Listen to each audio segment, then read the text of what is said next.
Hi guys, this is Shyam Maurya. I will explain you an editorial from The Hindu. Today date is 14th April 2023. I will explain you complete editorial in Hindi so that you can understand each and every word. Let's move to the editorial. Editorial is unity in diversity. Unity का मतलब होता है एकता, इनका मतलब होता है में, diversity का मतलब होता है विविधता. क्या होता है? विविधता.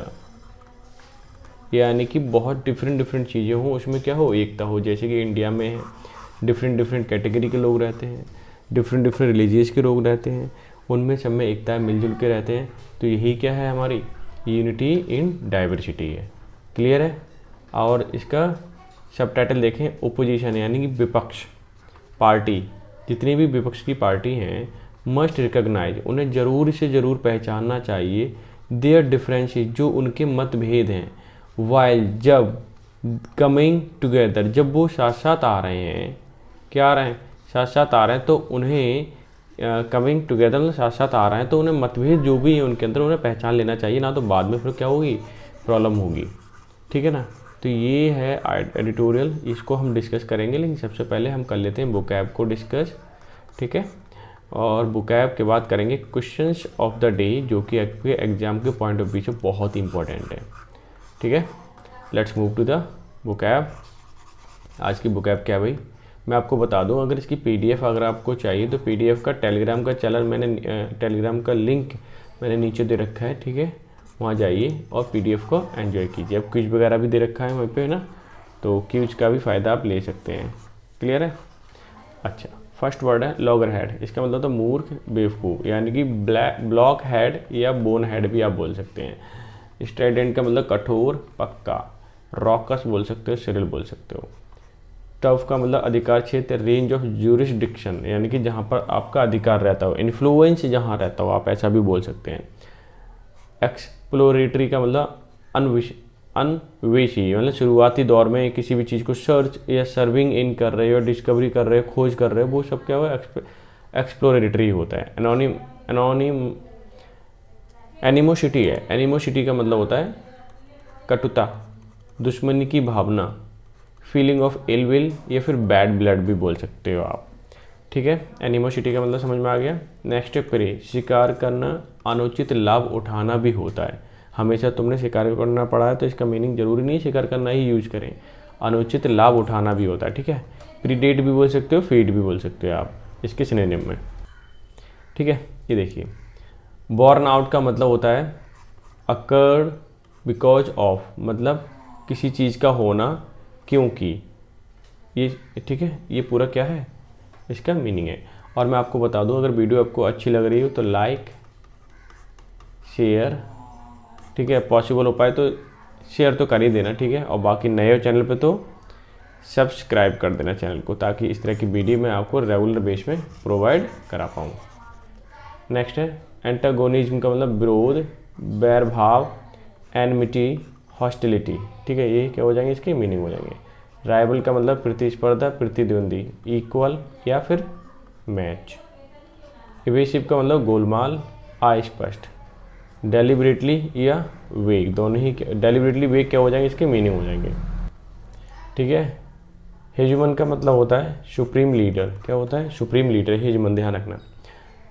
रेजिस्टेंस का मतलब प्रतिबंध या बाधा, ओपोजिशन या रजिस्टर भी आप बोल सकते हैं. एग्रीगेट का मतलब संग्रह, कुल, यानी कि द होल यानी कंप्लीट या टोटल भी आप बोल सकते हो. फ्रे का मतलब लड़ाई करना, प्रतिस्पर्धा करना. ठीक है? अफ्रे बोल सकते हो, रफल भी बोल सकते हो, दोनों ही श्रेणी में. गैल्वेनाइज का मतलब प्रेरित करना, स्टिमुलेट. ठीक है? स्टिमुलेट भी करना बोल सकते हो. लेजिटिमेसी का मतलब वैधता, यथार्थता, ऑथेंटिसिटी जिसको हम बोलते हैं, जेन्युइननेस भी आप बोल सकते हो. कंसीड का मतलब स्वीकार करना, मान लेना. ग्रांट और ईल्ड दोनों ही क्या हो जाएंगे? श्रेणी में जाएंगे. प्यूरिटन का मतलब होता है नियमनिष्ठ व्यक्ति, यानी नैतिकतावादी, प्रूड भी बोल सकते हो. ठीक है? जो व्यक्ति रूल को फॉलो करता हो, हर चीज़ को ध्यान देता हो, उसे प्यूरिटन बोलते हैं. कोहेसिवनेस का मतलब सशक्तता, यानी कोहेशन, यानी कि चीज़ें जुड़ी रहें आपस में. ठीक है? तो ये थी वोकैब. इसकी पीडीएफ जरूर ले लेना आप जाके टेलीग्राम चैनल पे. ठीक है? और इंस्टा से भी जुड़ सकते हो, वहाँ भी चीज़ें आपको मिलती रहती हैं. अब आते हैं हम क्विज पर. वो sorry question of the paper, बहुत इंपॉर्टेंट क्वेश्चन है। ही did not approve of his son raising, raising मतलब उठाना, ठीक है, स्टूपिड क्वेश्चंस, जो उसके क्वेश्चन जो स्टूपिड क्वेश्चन उठाता था, देयर बाई इसीलिए, बैक से मतलब चिढ़ जाते थे क्या, द टीचर, टीचर चिढ़ जाते थे क्योंकि इसके जो क्वेश्चन होते थे कैसे होते थे, स्टूपिड क्वेश्चन होते थे, बेवकूफ़ी भरे क्वेश्चन होते थे। अब मैं आपको बता दूं, अब देखिए कहने का मतलब है कि ही डिड नॉट अप्रूव, अप्रूव के बाद प्रीपोजिशन ऑफ आती है तो फिक्स है, ठीक है। और ये क्या लिखा है, रेजिंग, ये जेरेंड है, यानी कि वर्बल नाउन भी बोल सकते हो, यानी कि जो NOUN जो वर्ब नाउन हो वो से वर्बल नाउन या जेरेंड भी बोल सकते हो। चलो ये तो अलग बात है। कहने के मतलब आपको ध्यान रखना है कि प्रीपोजिशन और जेरेंड के बीच में प्रीपोजिशन हो, ठीक है, और जेरेंड के बीच में हमेशा पसेसिव केस आता है, तो इन्होंने पसेसिव केस लिख दिया। अब फिर क्या आना है, यहाँ पे एपिस्ट्रोफी कॉमा लग के एस आना है। क्यों, he did not approve of his sons, sons मतलब पुत्र की रेजिंग, उसने अप्रूव ही नहीं किया कि जो क्वेश्चन उठाता था स्टूपिड क्वेश्चन जिससे चिढ़ जाते थे टीचर, उसने क्या नहीं किया, अप्रूव नहीं किया, माना नहीं, ठीक है, स्वीकृति नहीं दी, कहने का मतलब ये है। तो एरर किस में है, इसमें आएगा। सेंटेंस जैसे एपिस्ट्रोफी एस लगा दोगे ना, फिर सेंटेंस एकदम क्या हो जाएगा, करेक्ट हो जाएगा। क्लियर हो गया। अब मैं इसे कर देता हूँ हाईलाइट एरर आपके सेकंड पार्ट में। नेक्स्ट चलते हैं, योर टोन ऑफ स्पीकिंग, जो तुम्हारी टोन स्पीकिंग की बोलने की, एज वेल एज साथ ही साथ योर फ्रेंड्स, ठीक है, और जो तुम्हारे फ्रेंड की है, इज रियली एक्सट्रीमली सार्कास्टिक, वो कैसी व्यंग्यात्मक है, ताना मारने वाली है। Yet be never take it seriously, जबकि मैंने इसे क्या नहीं लिया है, बहुत ही सीरियसली नहीं लिया है, कभी भी सीरियसली नहीं लिया। देखो अब यहाँ तो सही लग रहा है, सेंटेंस है ही सही, योर टोन, तुम्हारी टोन ऑफ स्पीकिंग, बोलने की जो टोन है, साथ ही साथ तुम्हारे दोस्त की, ठीक है, दोस्त की यानी एपिस्ट्रोफी इसमें भी लगेगा, नहीं यहाँ लगेगा योर फ्रेंड्स, इस तरह से होना चाहिए। क्या होना चाहिए, योर फ्रेंड्स यानी तुम्हारे दोस्त की स्पीकिंग, ठीक है, योर फ्रेंड्स स्पीकिंग, ये लिखने की जरूरत नहीं है क्योंकि ये इसी में ही ऐड हो रहा है। क्यों हो रहा है, क्योंकि इसमें एपिस्ट्रोफी कॉमा लग गया, तो इसमें क्या लगेगा, योर फ्रेंड्स, तो ठीक है, इज रियली एक्सट्रीमली कैसा है, सार्कास्टिक है, तो एरर कुछ में आ गया, इस वाले पार्ट में आ गया। ये थोड़ा सा अगर सेंटेंस ध्यान से पढ़ोगे तो पहचान लोगे, बहुत आसान है लेकिन बहुत ही आने वाले क्वेश्चन है, हमेशा तुम क्वेश्चन पेपर उठा के देखिए, बार बार पूछे जाते हैं, ठीक है। आप चलते हैं सीधा सीधा एडिटोरियल पर। एडिटोरियल यूनिटी इन डाइवर्सिटी मतलब एकता है विविधता में। ओपोजिशन पार्टी, जितनी भी विपक्ष की पार्टी है, मस्ट रिकॉग्नाइज, उन्हें पहचानना चाहिए, देयर डिफरेंसेस, जो उनके मतभेद हैं, वाइल कमिंग टुगेदर, साथ साथ आने में जो उनके मतभेद हैं आपस के ना, उनको पहचान लेना चाहिए, वरना क्या हो सकता है, बाद में प्रॉब्लम हो सकती है, ठीक है। ये टाइटल सब टाइटल दोनों क्लियर हो गए। अब मैं करता हूँ इस सेंटेंस को हाईलाइट और आपको बताता हूँ एक्सप्लेन करके, ठीक है। यहाँ से देखिए, पार्टीज अपोज, अपोज मतलब उनका विरोध करती है, किसका, टू बीजेपी, यानी कि बीजेपी की पार्टी जो भी विरोध करती हैं, आर, जितनी भी पार्टीज हैं, ठीक है, पार्टीज आर ऑफन, ज़्यादातर एट लॉगर हेड, वो बेवकूफ़ी भरी होती हैं, क्यों, विद वन अनदर, एक दूसरे के साथ बेवकूफ़ी भी कर सकती हैं, कैसे करती हैं, एंड एनी कोऑर्डिनेटेड, जो उनका सहयोग है, सहयोग भरा एक्शन है, ठीक है, अमंग दैम, उनके बीच में जो एक दूसरे को सहयोग करते हैं, किसके लिए, बीजेपी के अपोज करने के लिए, इज नेवर इजी, वो कैसा है, इजी नहीं है, ठीक है। कहने का मतलब है जितनी भी विपक्ष वाली पार्टी हैं वो बेवकूफ़ी भरी काम कर देती हैं, इसीलिए उनका जो कोऑर्डिनेशन होता है वो अच्छा नहीं होता, ठीक है। अब मैं इसे हाईलाइट करता हूँ। अब ये वाला सेंटेंस देखिए क्या कहता है, कंट्राडिक्शंस मतलब जो विरोध है, ठीक है, यानी कि जो विरोध वाली बातें हैं, कंट्राडिक्शन, आर मैनी, कैसे हैं, वो बहुत सारे हैं, एट द आइडियोलॉजिकली, हो सकता है वो आइडियोलॉजिकली हो, एंड पर्सनल लेवल से भी हो सकता है, यानी कि जो विरोध है उनका, या फिर उनका विरोध भी बोल सकते हो, या प्रतिस्पर्धा बोल सकते हो, या ठीक है मतभेद बोल सकते हो, उनका आइडियोलॉजिकली सैद्धांतिक तौर पे भी है और व्यक्तिगत तौर पे भी है, एंड दे रिप्रेजेंट, और वो प्रस्तुत करते हैं, conflict interest groups in most cases, ज़्यादातर केसों में कन्फ्लिक्ट वाली यानी कि विरोध वाली बातें सामने आती हैं और रिप्रेजेंट वो करते भी हैं, ठीक है, समझ में आ गया। इसीलिए उनको जो मतभेद हैं दोनों मतलब विपक्ष वाली पार्टियों की, ठीक है, उनको पहचान लेना चाहिए। क्लियर है। अब ये सेंटेंस मैं एक्सप्लेन करता हूँ, ये हाईलाइट कर दिया। अब आगे देखिए ये क्या कहना चाह रहा है कि सम टेंट, टेंट मतलब लुभाना, टू बी गार्डेड, ठीक है, गार्डेड मतलब सुरक्षित करना, इन देयर अप्रोच, जो उनका अप्रोच है, नजरिया, टू द बीजेपी की प्रति, and when they turn Strident, जब वो सख्त हो जाते हैं, खिलाफ हो, सख्त मतलब ज़्यादा रूप से, ठीक है, सख्त हो जाते हैं, अगेंस्ट इट यानी कि बीजेपी के खिलाफ ज़्यादा हो जाते हैं, इट मोस्ट ऑफन, ज़्यादातर, ठीक है, to safeguard their home turf, वो क्या चाहते हैं कि हमारा जो क्षेत्राधिकार है, जहाँ पर हम लड़ते हैं, जहाँ पर हमारा सुप्रीमेसी है, ठीक है, वो बरकरार बने रहे, ये चाहते हैं, बीजेपी ना आ जाए कहीं। तो इसीलिए वो कहीं ना कहीं सब इकट्ठे होने चाहते हैं, जितनी भी विपक्ष वाली पार्टी हैं। टर्फ का मतलब क्षेत्राधिकार बोल सकते हो आप, इनका एरिया बोल सकते हो, ठीक है, ये सब हैं। अब मैं ये सेंटेंस हाईलाइट करता हूँ ताकि आपको अच्छे से समझ आए। ये देखिए, ये सेंटेंस क्या कहता है, मीटिंग्स, जो मीटिंग हुई बिटवीन, किन किन के बीच में, Bihar chief minister Nitish Kumar and other party leader such as, other party के लीडर भी थे, जैसे कांग्रेस के मल्लिकार्जुन खड़गे एंड राहुल गांधी, ये भी अवेलेबल थे। साथ ही साथ सीपीआई सीताराम येचुरी भी वहाँ पे थे, एंड आम आदमी पार्टी अरविंद केजरीवाल भी थे। इन न्यू दिल्ली, कहाँ पर, न्यू दिल्ली में जो मीटिंग हुई थी, ठीक है, वहाँ पे ये सारे लोग नेता क्या थे, अवेलेबल थे। इन न्यू दिल्ली वर एक्सप्लोरेटरी, कि इनकी जो मीटिंग थी वो कैसी थी, एक्सप्लोरेटरी थी, शुरुआती तौर पे ऐसा लग रहा था एकदम शुरू हो रही है, नई नई चीज़ें ढूंढ रहे हैं ये, ठीक है, रैदर दैन डिसीसिव, वहाँ पे कोई डिसीजन तो निकला नहीं इनकी मीटिंग का, लेकिन ऐसा लग रहा था नई नई चीज़ों की खोज कर रहे हैं, जिससे कि क्या हो, वो हमला बोल पाए उस पर, बीजेपी पर, और अपनी सीट को सुरक्षित कर पाएँ, यानी कि अपनी जीत को सुनिश्चित कर पाएँ, ऐसा बोल रहे हैं आप, तो ज़्यादा बेटर है। वो अपनी जीत चाहते हैं, लेकिन एक बात बताइए, डिसीजन ले नहीं पा रहे हो तुम। अभी जैसे मीटिंग करते हो ऐसा लगता है कि अब छोटे छोटे बच्चों की मीटिंग हो रही है, कुछ डिसीजन ही नहीं निकलता है, ठीक है, तो कहीं ना कहीं ये सबसे बड़ा लॉस है इनका। अब ये सेंटेंस देखिए क्या कहता है, वॉट इज क्लियर, लेकिन स्पष्ट क्या है, हाउएवर, हालांकि, इज एन इंक्रीजिंग रियलाइजेशन, जो उनको महसूस हो रहा है, ठीक है, वो कैसे बढ़ते हुए, मतलब अच्छे से ज़्यादा महसूस कर पा रहे हैं वो, अमंग नॉन बीजेपी पार्टी, जितनी भी नॉन बीजेपी पार्टी हैं वो लोग बहुत अच्छे से महसूस कर पा रहे हैं, डैट की म्यूचुअल एनिमोसिटी, जो हम लोगों की म्यूचुअल एनिमोसिटी, कटुता है, बैर भाव है अंदर ही अंदर, ठीक है, माइट टर्न दैम, हो सकता है उन्हें क्या कर दे, into easy pre for the BJP, BJP को इजी तौर पे क्या कर दे, मतलब शिकार कर देंगे उसका, लेकिन इतना आसान नहीं है। हुज मतलब जिसका, यानी बीजेपी की जो पावर है वो, सॉरी, बीजेपी की जो हंगर है, भूख है, फॉर पावर, किसके लिए, पावर के लिए, इज इनफाइनेट, कहने का मतलब है कि बीजेपी की जो हंगर है पावर में आने के लिए, वो कैसी इनफाइनेट है, मतलब बहुत भूख है उसके लिए, वो हर कीमत पर किस में आना चाहेगी, पावर में आना चाहेगी। ये चीज़ सबको क्या महसूस हो रही है, रियलाइजेशन हो रहा है अमंग नॉन बीजेपी पार्टी जितनी है आपस में, लेकिन उनकी जो कटुता है, एनिमोसिटी है, ठीक है, हो सकता है कि एक जो सब जुड़ जाएँ वो आपस में और बीजेपी पे हमला बोल दें और एकजुट होकर के अच्छे से सरकार बना ले अपनी, ऐसा भी पॉसिबल है, लेकिन वो तो समय बताएगा, ऐसा कुछ भी नहीं है अभी, ठीक है। मतलब इनको काम करना चाहिए, जो नॉन बीजेपी पार्टी जितनी भी हैं उनको अच्छे से वर्क करना चाहिए ताकि वो बीजेपी को हरा सकें।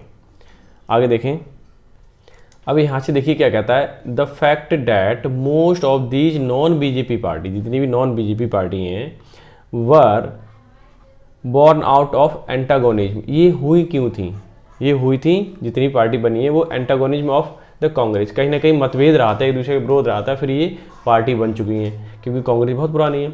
एंड बीजेपी नेशनल राइवल, अभी फिलहाल देखा जाए बीजेपी क्या है, नेशनल राइवल है, यानी प्रतिद्वंदिता है हर की, वो नेशनल लेवल पर फाइट कर रही है अभी BJP. Makes finding common ground more evasive, ठीक है, और हमें जितने भी क्या करना है कि जितनी कॉमन ग्राउंड है, मतलब बीजेपी के लिए भी और अदर पार्टी के लिए, उन पे ऐसा बनाना है कि बीजेपी उसका फ़ायदा ना उठा पाए, ठीक है, मतलब एकदम ऐसा हो कि उनको ही फ़ायदा हो, विपक्ष वाली पार्टी को फ़ायदा हो। आगे देखें, ये सेंटेंस यहाँ तक है, ये क्या कहता है, अब देखिए ये क्या कहता है, बीजेपी इज मोर हेजमन का मतलब वो सुप्रीम लीडर है बीजेपी इस समय, इन कहाँ पर, इन द हिंदी हार्टलैंड, जहाँ जहाँ हिंदी बोली जाती है वहाँ तो बीजेपी है। वाइल, जबकि इट फेसेस रेजिस्टेंस, जबकि इसका थोड़ा सा विरोध फील होता है, कहाँ पर, फ्रॉम रीजनल पार्टी, ठीक है, क्या रीजनल जितनी भी पार्टी, क्षेत्रीय पार्टी जिनको हम बोलते हैं रीजनल पार्टी हैं, ठीक है, वो फेस करती हैं रेजिस्टेंस, विरोध, इन द सेवरल स्टेट, अनेकों स्टेटों में ऐसा है कि वो छोटी छोटी जो पार्टी हैं वो बीजेपी का क्या करती हैं, विरोध करती हैं। N alliance between regional party does not lead, अगर वो रीजनल पार्टी से अलायंस कर लेते हैं, गठबंधन कर लेते हैं, तो ये कहना चाह रहे हैं कि जितनी भी रीजनल पार्टी हैं अगर वो अलायंस कर लेती हैं तो any transfer of vote as they exist in different regions, कि डिफरेंट रीजन में जो भी वोट हैं, ठीक है, तो वो ट्रांसफ़र होने के चांस अभी कम रहेंगे, क्योंकि उनका जो दबदबा है ना अदर पार्टी का भी काफ़ी अच्छा है। क्लियर है? आगे देखिए, मैं इसे कर देता हूँ हाईलाइट। अब देखिए क्या कहता है, some of this parties are rival at the state level, कुछ जो पार्टी, यही जो पार्टी हैं जो स्टेट लेवल पे क्या है, राइवल हैं, अच्छी प्रतिद्वंदिता करती हैं वो भी, as in the case of the left and Congress in Kerala.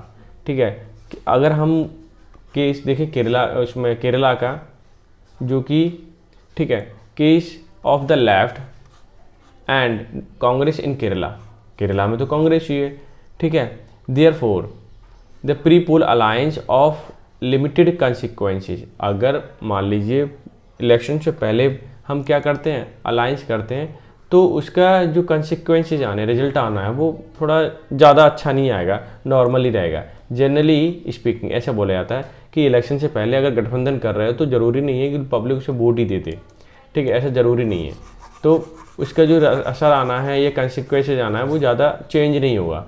जैसा सोच रखा है, जिसका मतलब वहाँ पे ज़्यादा दबदबा है या ज़्यादा डोमेन है जिस पार्टी का, ठीक है, वर्चस्व ज़्यादा है, तो वही पार्टी जो है कहीं ना कहीं वोट गेन अच्छा करती है। आगे देखिए, अब यहाँ पे देखिए, but there are certain state, बहुत सारे निश्चित जो मतलब क्या है स्टेट है, where the parties could come together, जहाँ पे पार्टी साथ साथ आ सकती हैं टू एग्रीगेट, मतलब इकट्ठा करने के लिए एंटी बीजेपी वोट्स, कितना एंटी बीजेपी यानी बीजेपी के खिलाफ वोट इकट्ठा करने के लिए बहुत सारी पार्टी साथ साथ आ सकती हैं। मोस्ट इंपॉर्टेंटली अगर देखें इन उत्तर प्रदेश, ऐसा उत्तर प्रदेश में हो सकता है एंड बिहार में हो सकता है, क्योंकि ये दोनों जो राज्य हैं बहुत बड़े बड़े हैं। Where several parties are in the fray, जहाँ पर बहुत सारी पार्टी हैं जो किस में हैं, आपको इलेक्शन लड़ने के लिए वहाँ पर फ्रे में यानी कि तैयार हैं। क्लियर है? अब देखिए, अब मैं सेंटेंस ये पूरा हाईलाइट कर देता हूँ, ठीक है। अब देखिए सेंटेंस क्या कहता है, अ लॉट विल डिपेंड, बहुत सारी चीज़ें डिपेंड करती हैं, हाउ वेल, कैसे, ठीक है, कांग्रेस मैनेजेस, कैसे मैनेज करती है, टू गैल्वनाइज मतलब सपोर्ट लेने में, कि ठीक है, किसी चीज़ को तैयार करने में, सपोर्ट को, इन स्टेट की, स्टेट में कांग्रेस किस तरह से लोगों को तैयार करेगी जिससे कि सपोर्ट मिल सके उन्हें। Where it is BJP primary opponent, जहाँ पर बीजेपी मुख्य तौर पर क्या है, अपोनेंट है कांग्रेस के। एज इन राजस्थान, जैसे कि अगर बात करें राजस्थान में कांग्रेस सरकार है तो वहाँ भी अच्छे से उन्हें काम करना है। मध्य प्रदेश की बात करें, छत्तीसगढ़ की बात करें, कर्नाटका की बात करें, यहाँ पे सब कांग्रेस की है। अब वहाँ पे बीजेपी भी क्या है, मेन फोकस बीजेपी का है, क्योंकि बीजेपी भी द्वारा इलेक्शन लड़ी तो आ सकती है, इसीलिए कांग्रेस को अच्छे से काम करना जरूरी है, ठीक है। तो मेन राइवल कौन हुआ वहाँ पे, अभी बीजेपी है, किसके खिलाफ, कांग्रेस के खिलाफ। क्लियर है? अब ये सेंटेंस देख लेते हैं। अब देखिए सेंटेंस क्या कहता है, सोशल जस्टिस पार्टीज सच है, जेडीयू की बात करें एंड आरजेडी की बात करें इन बिहार, ये दोनों पार्टी कहाँ पर है, बिहार में है। एंड एसपी, ठीक है, और बीएसपी ये कहाँ पर है, उत्तर प्रदेश में। कैन कोऑर्डिनेट, एक दूसरे का सहयोग कर सकते हैं दोनों party, their actions with the Congress, और ये सब मिलकर के, जैसे कि बात करें उत्तर प्रदेश में एसपी और बीएसपी किसका सहयोग करेंगे, कांग्रेस का। बिहार में जेडीयू आरजेडी किसका सहयोग करेंगे, कांग्रेस का, क्योंकि कांग्रेस तो एक नेशनल पार्टी है ना, कांग्रेस के लिए सहयोग करेंगे तभी ये सेंटर में आ सकते हैं। तो ये दोनों राज्य की पार्टी किसका सहयोग करेंगे, अपने अपने राज्यों में कांग्रेस का सहयोग करेंगे, ठीक है। अब ये सेंटेंस देखिए, आप धीरे धीरे सारी चीज़ें क्लियर हो जाएंगी। अब यहाँ से ये सेंटेंस देखिए, मिस्टर नीतीश कुमार रोल, जो नीतीश कुमार का जो रोल है, is important from this point of view, अगर इस पॉइंट ऑफ व्यू से देखते हैं तो नीतीश कुमार का रोल इम्पोर्टेंट है। लेकिन सोशल जस्टिस पॉलिटिक्स, जितनी भी पॉलिटिक्स, ठीक है, जितनी भी है, इटसेल्फ इज फेसिंग क्राइसिस, क्या कर रही है, क्राइसिस फेस कर रही है लेजिटिमेसी का, यानी कि जायज जेन्युइन होने का, in the face of Hindutva पर ये अच्छे से काम नहीं कर पाई, ठीक है, और अपना जो रोल है अच्छे से प्ले नहीं कर पाई हिंदुत्व पर, इसलिए कहीं ना कहीं ये लेजिटिमेसी फेस कर रही हैं, मतलब क्राइसिस लेजिटिमेसी के लिए फेस कर रही हैं। जायज़ उतना जेन्युइननेस है नहीं इनके अंदर, कहने का मतलब ये है। देखिए अलायंस, आइए देख लीजिए,